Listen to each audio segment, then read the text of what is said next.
नमस्कार मेरे प्यारे साथियों, स्वागत है आपका अपने YouTube चैनल पवन हिस्ट्री क्लासेज में।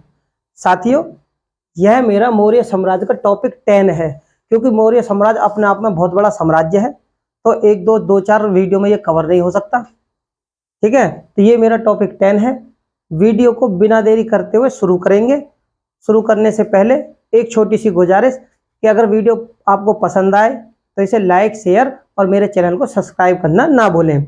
इस वीडियो के माध्यम से हम जो जानेंगे, जो कि पेपरों में पूछे जाते हैं, सबसे ज्यादा मौर्य साम्राज्य के ही अंतर्गत पेपरों में सबसे ज्यादा सवाल आते हैं और क्वेश्चन आते किस प्रकार से, उनके बारे में अगर मैं बात करूं तो इन पाषाण स्तूपों से और इनसे मिलान के लिए सबसे ज्यादा आते हैं। मिलान के लिए कि कौन सी गुफा कौन से सन में थी, क्योंकि गुफाएं दी जाएंगी इसकी भी और चंद्रगुप्त द्वितीय की, विक्रमादित्य जो थे उनके समय में भी तो गुफाएं बनी थी और इनकी, और सबसे ज्यादा जो कि ईंट को और पाषाणों के अंतर्गत जो भी स्तूप आ रहे हैं जो ईंटों से निर्मित है, उनके बारे में भी पेपरों में बहुत ज्यादा पूछा जाता है। तो मेरे प्यारे साथियों, मेरा जो तात्पर्य है इस वीडियो के माध्यम से या फिर मौर्य साम्राज्य के अंतर्गत वो यही है कि मैंने हर वो चीज वीडियो में बिल्कुल अलग करी है जिनसे क्वेश्चन पेपरों में पूछे जाते हैं। मैंने अब लगा लो कि जैसे शिलालेखों की बात करें, अभिलेखों की बात करें, लघु लेखों की बात करें, उनके लिए भी मैंने अलग से वीडियो बनाई है कि भाई उनके अंतर्गत कौन कौन से ऐसे शब्द थे, ऐसे कौन कौन से वाक्य थे और उसके अंतर्गत क्या क्या ऐसी चीजें थी जो सम्राट अशोक ने कही थी, जिन पर पेपरों में क्वेश्चन पूछे जाते हैं। इसी प्रकार यह वीडियो है। इस वीडियो के माध्यम से मैं आपको मूर्तिकला और स्तूपों के, गुफाओं के समूह के कि कौन कौन सी गुफाओं से किस प्रकार के क्वेश्चन पूछे जा सकते हैं, उनके बारे में हम इस वीडियो के माध्यम से जानेंगे। ठीक है, पढ़ेंगे। तो मेरे प्यारे साथियों, शुरू करते हैं। मौर्य साम्राज्य टॉपिक 10, मूर्तिकला। मूर्तिकला की अगर हम बात करें तो ज्यादातर जो स्तंभों के ऊपर है मौर्य साम्राज्य में, स्तंभों के ऊपर क्या है विशेषता, स्तंभों के ऊपर क्या विशेषता है जिनसे पेपरों में क्वेश्चन पूछे जा सकते हैं कि अवागमुखी कमल, लोटे टाइप में कमल जैसे सीधा होता है, उसी प्रकार अवागमुखी कमल स्तंभों के ऊपर बने हुए हैं। और विशेषता क्या है, 4 पशुओं की आकृतियां हैं। 4 पशुओं की आकृतियां हैं। पशु कौन कौन से हैं, उन आकृतियों के अंतर्गत कौन कौन सी विशेषता है कि इन पे जो मिलते हैं पशुओं की आकृति के साथ में चक्र, हंस, हाथी, अश्व, बैल और सिंह, ये पेपरों में पूछे गए हैं। ये पेपरों में पूछे गए हैं कि स्तंभों के ऊपर कौन से जानवर मिलते हैं, क्रम में लगाइए, ये क्वेश्चन आ चुके हैं। तो 4 पशुओं की आकृति इसकी विशेषता, इसमें चक्र, हंस, हाथी, अश्व, बैल और सिंह है। ये कौन से स्तंभों के ऊपर बात होगी, बसाड के स्तंभ पर। क्या ये मिलाने के लिए आते हैं भाई मेरे प्यारे साथियों, इस पे आप बिल्कुल गौर करना। मैं आपसे रिक्वेस्ट कर रहा हूं कि इसको जरा बारीकी से ध्यान से समझो कि ये जो बसाड का स्तंभ है, रामपुरवा के स्तंभ है, सारनाथ के जो स्तंभ है, ये लोहरियन नंदनगढ़ का जो, भैया ये पेपरों में मिलाने के लिए कई बार पूछे जा चुके हैं, तो इसलिए आप इन पर ज्यादा से ज्यादा गौर करें। मेरी बात को समझने की कोशिश करें कि मैं क्या समझाना चाहता हूं। मैं बीच बीच में आपको टोकता भी रहूंगा, बताता रहूंगा। ठीक है, तो बसाड के जो स्तंभ पर विशेषता है, बसाड के जो स्तंभ पर विशेष क्या, उस पर एक सींग है, क्या एक शेर की आकृति बनी हुई है। दूसरा, संख्या का स्तंभ, संख्या के स्तंभ पर क्या विशेषता है कि उस पर हाथी की आकृति बनी हुई है। दूसरा, रामपुरवा, रामपुरवा पर क्या है, वृषभ यानी बैल की आकृति बनी हुई है। ये वो चीजें हैं जो सम्राट अशोक के मौर्य साम्राज्य के अंतर्गत हैं। लोहरियन नंदनगढ़ पर क्या है, एक शेर। अब देखो यहां पर गौर करना, बसाड और लोहरियन नंदनगढ़ पर सिंह की आकृति यानी शेर की आकृति बनी हुई है। ये दोनों चीजें कॉमन है। ठीक, सांची और सारनाथ पर क्या विशेषता है कि इस पर 4 सिंह और एक चक्र बना हुआ है।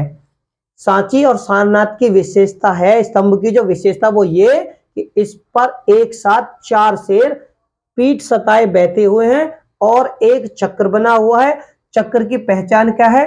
धर्म चक्र, धर्म चक्र परिवर्तन के नाम से इसको जाना जाता है। किसको? सांची और सारनाथ को।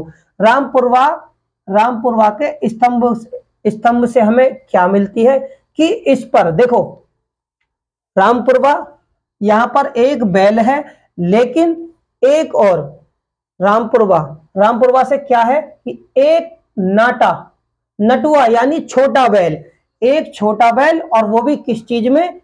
बैल खुश है यानी प्रसन्न मुद्रा में खड़ा हुआ है। यह इसकी विशेषता है। अगर मैं उदाहरण के तौर पर आपसे यह कह दूं कि क्वेश्चन में अगर ये पेपरों में पूछ लिया जाए कि प्रसन्न मुद्रा में बैल कौन से स्तंभ पर है, और स्तंभों में रामपुरवा दे दिया जाए, बसाठ दे दिया जाए, संख्या दे दिया जाए, सांची या लोरिया नंदनगढ़ दे दिया जाए, तो इन पे आप गौर करना। क्वेश्चन हमेशा इसी आधार पर बनते हैं और इनसे बाहर कुछ नहीं पूछा जाएगा, जहां तक मेरी उम्मीद है। तो मेरे प्यारे साथियों, इन पर आप गौर करना, ठीक है। एक छोटा बैल है, नटुआ बैल, जिसे नटुआ बैल कहते हैं, वो प्रसन्न मुद्रा में खड़ा है। कौन सी, किसकी विशेषता है? रामपुरवा स्तंभ की, ठीक है। अब देखो, अशोक के समय में, ये मौर्य साम्राज्य के घटित हैं। अब देखो, अशोक के समय में क्या थी? बराबर की पहाड़ियां। जबकि मैंने पिछली वीडियो में भी थोड़ा थोड़ा इसलिए इसमें दिया है ताकि आपको याद रहे, लेकिन ये स्पेशल वीडियो केवल गुफाओं और स्तूपों के बारे में है, ठीक है। तो क्या बराबर की पहाड़ियां, उसमें क्या गुफाएं कौन सी हैं? सुदामा, जिसको क्या बोलते हैं? नेग्रोद, और विश्व झोपड़ी को किस नाम से जाते हैं? खल्लाटिक। क्या? खल्लाटिक। करण चौपानी को किस नाम से जानते हैं? सुपिया। ये 3 गुफाएं हैं जो कि बराबर की पहाड़ियों में बनी हुई गुफाएं हैं। उनको हम किन किन नामों से जानते हैं उनके बारे में हमने अभी बताया, ठीक है। उसी के पास में, गौर करो, उन्हीं के पास में लोमस ऋषि गुफा भी है। क्या? लोमस ऋषि गुफा भी है। और नागार्जुनी पहाड़ियों पर, नागार्जुनी पहाड़ी यानी बराबर और नागार्जुनी जो कि बिहार में है, पहाड़ियों पर गोपिका, नागार्जुन की क्या विशेषता है कि इसकी पहाड़ियों पर गोपिका गुफा बनी हुई है, जो कि इसे दशरथ जी ने, यानी कि सम्राट अशोक के पुत्र दशरथ जी ने बनाया था। उसी प्रकार उड़ीसा की धौली चट्टानों, क्या? उड़ीसा की धौली वाली जो जगह है, वहां पे जो चट्टानें हैं, वहां पर क्या विशेषताएं हैं उनके बारे में जानेंगे। कि उड़ीसा राज्य में धौली जो जगह है, वहां पे जो चट्टानें हैं, वहां पर हाथी की आकृति, याद रखना, धौली चट्टानों को काटकर हाथी की आकृति बनाई हुई है। कहाँ की? उड़ीसा की ये धौलियों की ये विशेषता है। क्वेश्चन पूछ सकते हैं, क्वेश्चन बनते भी हैं कि हाथी की आकृति कौन सी चट्टानों पर है? धौली, कालसी, या फिर क्या कहें ग्रेनाइट। इस प्रकार से भाई एग्जामिनर घुमाते हैं, शब्दों को फेरबदल करते हैं, लेकिन आते तो क्वेश्चन यहीं से हैं, इससे बाहर नहीं आएंगे, ठीक है। क्या है? हाथी की आकृति काटकर बनाई हुई है, इसकी विशेषता। कालसी की चट्टान की क्या विशेषता है? कालसी की चट्टान की जो विशेषता है वो मौर्य काल के अंतर्गत वो ये है कि हाथी की मूर्ति खुदी हुई है। यहां पर आकृति बनाई हुई है चट्टान को काटकर, और यहां पर क्या है? आकृति, हाथी की आकृति खुदी हुई है, ठीक है। बनाना और खोदना, बनाने का मतलब है पूरा तैयार करना, और खोदने का मतलब है चट्टान में उसे किसी औजारों के द्वारा उकेलना, ठीक है। तो क्या है? हाथी की मूर्ति खुदी हुई है, जिस पर लिखा है गजतम। इसकी विशेषता क्या है? गजतम। याद रखना, कालसी में हाथी की मूर्ति खुदी है और उस पर गजतम लिखा हुआ है। और क्या विशेषता है? यक्ष और यक्षिणी की प्रतिमा। यक्ष और यक्षिणी की प्रतिमा कहां से मिली है हमें? मौर्य साम्राज्य के अंतर्गत सम्राट अशोक के मथुरा के पास में परखम गांव से। कहां से? हो सकता है मथुरा ना पूछे, परखम पूछ ले, या हो सकता है परखम ना पूछे, मथुरा आएगा तो आप आसानी से जवाब दे दोगे। लेकिन पेपरों में परखम गांव अगर रख दिया जाए तो याद रखना क्या मिला यहां से, यक्ष और यक्षिणी की प्रतिमाएं। यक्ष की मूर्तियों को क्या कहा जाता है, मणिभद्र। क्या, इन मूर्तियों का जो नाम मौर्य काल साम्राज्य के अंतर्गत क्या कहा जाता है, इन मूर्तियों को मणिभद्र। पटना के पास देखो, पटना के पास भी दीदारगंज से एक चामर ग्रहणी यक्षिणी की प्रतिमा मिली है। क्या, चामर ग्रहणी यक्ष की प्रतिमा मिली है। और कहां से मिली है, राजघाट वाराणसी से भी त्रिमुखी यक्ष की प्रतिमा मिलती है, जो कि मौर्य साम्राज्य के अंतर्गत ही है। ठीक है, क्या, अब ये चीज याद रखना, यक्ष की मूर्तियां हमें कहां कहां से, किस किस चीजों से, किन किन जगहों से मिली हैं, जिनसे पेपरों में पूछ सकते हैं। ठीक है, पटना के लोहानपुर से, पटना के ही लोहानपुर, देखो पटना के दीदारगंज से एक मूर्ति मिली यक्ष की, उसका नाम चामर ग्रहणी। ठीक है, और पटना के ही लोहानपुर, यहाँ पर दीदारगंज है, यहाँ पर लोहानपुर है, यहाँ से क्या है, जैन दिगंबर की प्रतिमा मिली है, जैन दिगंबर की प्रतिमा हमें यहाँ से मिलती है। अब जो हम पढ़ते हैं, जो हम जानेंगे मौर्य साम्राज्य के स्तूपों के बारे में और गुफाओं के बारे में, गुफाओं और स्तूपों के बारे में। जो स्तूप हैं वो भगवान बुद्ध के शरीर के अवशेषों के ऊपर 8 स्तूप बने थे। क्या, भगवान बुद्ध के अवशेषों के ऊपर 8 स्तूप बने थे, और वो कहां कहां पर बने थे उनके बारे में भी हम पढ़ते हैं कि राजगृह वैशाली, कपिलवस्तु, अलकप, रामग्राम, बैठद्वीप और पावा कुशीनारा और पीपली वन से हमें स्तूपों के निर्माण का उल्लेख मिलता है। लेकिन अब जो वर्तमान में जो स्तूप सुरक्षित है, जो साक्ष्य है, वो पीपर हवा का स्तूप है, जो वर्तमान में अभी सुरक्षित है। ये इंपॉर्टेंट है, इसलिए आप इसे याद करना। बौद्ध परंपराएं से हमें क्या मिलता है कि बौद्ध परंपराओं के अनुसार हमें जो जानकारी मिलती है कि सम्राट अशोक ने 84,000 स्तूपों का निर्माण करवाया था। मौर्यकालीन स्तूपों की हम बात करते हैं। मौर्यकालीन स्तूप थे वो ईंटों से बने थे। मेरे प्यारे साथियों, यहाँ पर आप गौर करना इंपॉर्टेंट है। ईंटों से बने स्तूप और पाषाणों से बने स्तूप के बारे में पेपरों में पूछा जाता है। ज्यादातर ईंटों से बने थे। क्या, मौर्यकालीन जो स्तूप थे वो ईंटों से बने थे। ठीक है ना। और जो सारनाथ का जो स्तूप है वो क्या है, पाषाण यानी पत्थर की वेदिका।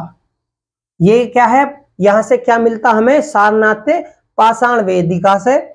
और बोधगया से क्या है, स्तंभों पर पाषाण पट्टिका। क्या, पत्थर के ऊपर पट्टिका यानी बोधि मंडल।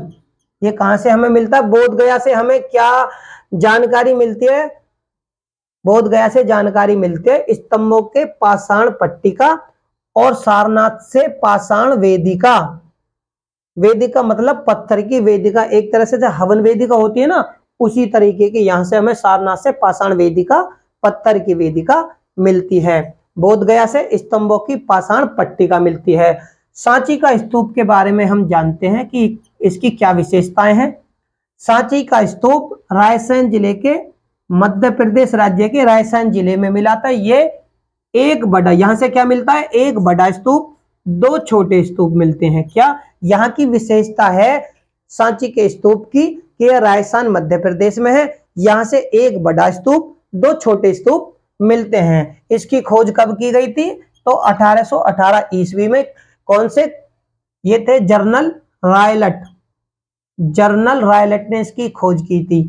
अब हम जानते हैं महास्तूप के बारे में, जो कि महास्तूप है। महास्तूप क्या है, महात्मा बुद्ध के पास महास्तूप में जो हमें जानकारी मिलती है या हमारे इतिहासकारों को, तो महास्तूप के पास महात्मा बुद्ध के समीप, महात्मा बुद्ध जी के स्तूप के पास ही, यानी महास्तूप में जो जगह है वहां पर हमें क्या मिलता है, महात्मा बुद्ध जी के पास यानी नजदीक 2 छोटे स्तूप मिलते हैं। 2 छोटे स्तूप के अंदर हमें क्या चीजें मिलती हैं, तो वो है सारिपुत्र यानी इनके शिष्यों के अवशेष मिलते हैं। सारिपुत्र और महामोदगलायन ये भगवान बुद्ध के शिष्य थे। इनके अवशेष हमें महास्तूप के अंतर्गत मिलते हैं, जो कि महात्मा बुद्ध के नजदीक ही बने हुए 2 छोटे स्तूप हैं। उनमें सारिपुत्र और मोदगलायन के अवशेष मिलते हैं। इसका निर्माण अशोक ने करवाया था, यानी अशोक काल में ही इनका निर्माण हुआ था। यह ईंटों का बना है, याद रखना यह ईंटों का बना है। गलती से पाषाण के बारे में आप इस पर निशान नहीं लगाना, याद रखो जो महास्तूप है, महास्तूप ईंटों से बना हुआ स्तूप है, और दूसरा मौर्य कालीन की अगर हम बात करें तो वो ईंटों से ही बने थे।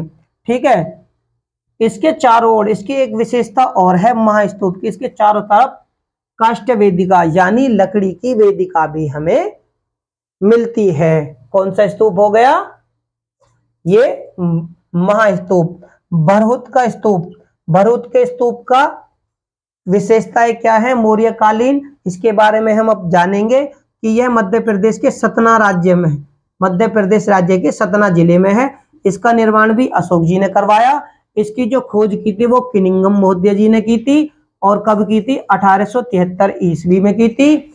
और इसके जो अवशेष हैं वो कलकत्ता म्यूजियम में पाषाण वेदिका व तोरण का जो द्वार है, कलकत्ता म्यूजियम में ये सुरक्षित है। लेकिन अब देखो यहाँ पर इस भरहुत का जो स्तूप था, इसका जो पाषाण वेदिका और तोरण का जो द्वार है वो शुंग काल में बना था, यानी बनाया तो सम्राट अशोक जी ने था। इसे सम्राट अशोक जी ने इसे निर्मित किया था भरहुत स्तूप को, लेकिन इसको पाषाण से जो निर्मित कराया, इसका जो पुनरुद्धार करवाया वो शुंग काल में पुष्यमित्र शुंग ने करवाया था। ठीक है, गुफाओं की अगर हम जानकारी लें, गुफाओं के बारे में अगर हम पढ़ें तो गुफाएं ज्यादातर अशोक और उसके पुत्र दशरथ जी ने बनवाई थी। बराबर की और नागार्जुनी गुफाओं, नागार्जुन की जो पहाड़ियों में गुफाएं हैं वो आजीविकों के लिए निवास स्थान के लिए बनवाई गई थी, कि आजीविकों के निवास स्थान के लिए दी जाएंगी। इनकी विशेषताएं क्या हैं? इन गुफाओं की विशेषता है कि दीवारों और छत पर चमकीली पॉलिश है। क्या? इसकी दीवारों पर और छत के ऊपर चमकीली पॉलिश है, और ये ढोलाकार से बनी हुई है। इनकी ये विशेषता है। बराबर की गुफाओं का समूह के बारे में पढ़ेंगे, बराबर की गुफाओं के समूह के बारे में अब हम पढ़ेंगे, जानेंगे कि अशोक जी ने फिर से बराबर नागा अर्जुनी पहाड़ियों पर जो गुफाएं बनवाई, उनमें कौन कौन सी गुफाएं किस समय बनी थी और उनकी विशेषताएं क्या हैं। तो इन्होंने क्या करा था? सुदामा और करण चौपानी जो गुफा बनाई थी, सुदामा गुफा, करण चौपड़ गुफा। तो पहली गुफा का जो निर्माण किया था सम्राट अशोक जी ने वो 12वें वर्ष, अपने राज्य अभिषेक के 12वें वर्ष, और दूसरी गुफा का जो निर्माण किया था उन्होंने तो वो राज्य अभिषेक के 19वें वर्ष किया था। सुदामा गुफा की विशेषता, सुदामा गुफा का जो विशेषता है वो यह है कि ये 2 कोष्ठ हैं, इसके 2 कोष्ठ हैं और छत पर चमकीली पॉलिश है। क्या? छत पर चमकीली पॉलिश है।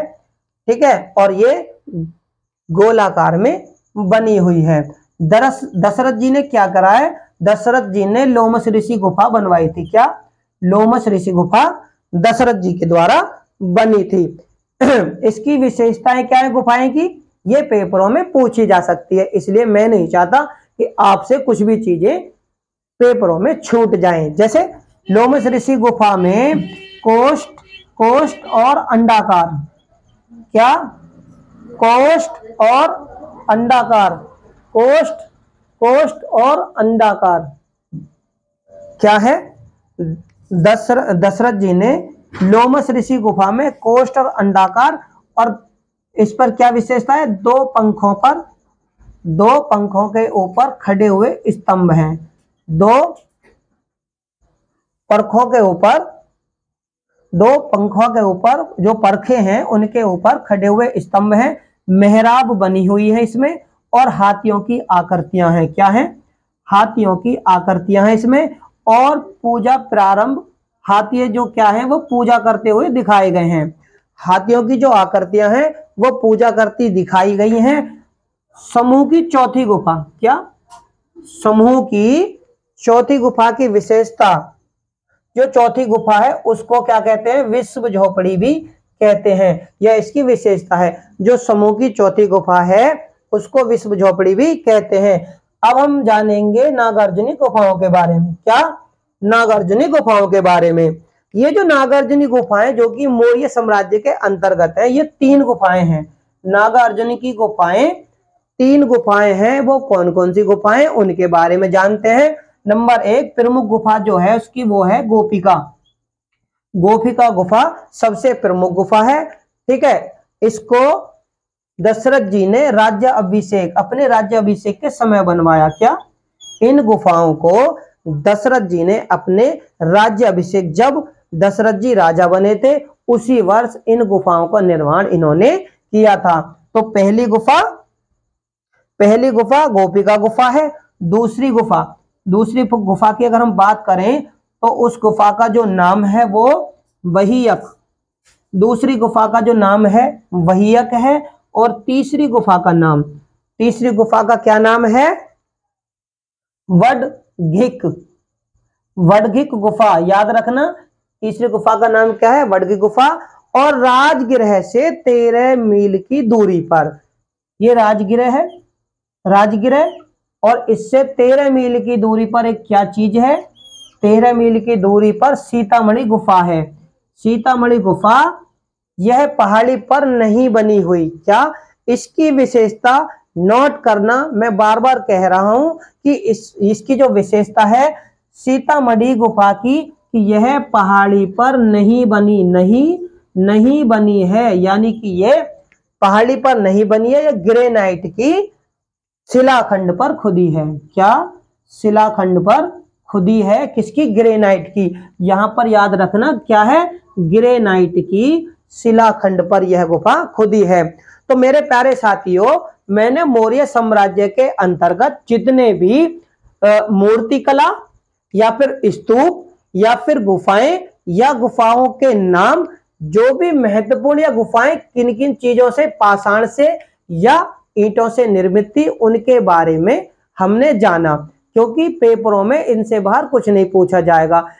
उम्मीद करता हूं मेरे साथियों आपको मेरी इस वीडियो में गुफाओं के अंतर्गत या स्तूपों के अंतर्गत जो भी पेपरों में क्वेश्चन पूछे जाएंगे आप उन्हें आसानी से हल कर दोगे। तो मेरे प्यारे साथियों, अगर मेरी वीडियो आपको अच्छी लगे तो मेरी वीडियो को लाइक करें, शेयर करें और चैनल को सब्सक्राइब करें और बेल आइकन को दबाना ना भूलें। मैंने डिस्क्रिप्शन बॉक्स में लिंक दिया हुआ है, आप मेरी पिछली वीडियो पर लिंक पर जाकर देख सकते हैं। इसी के साथ धन्यवाद।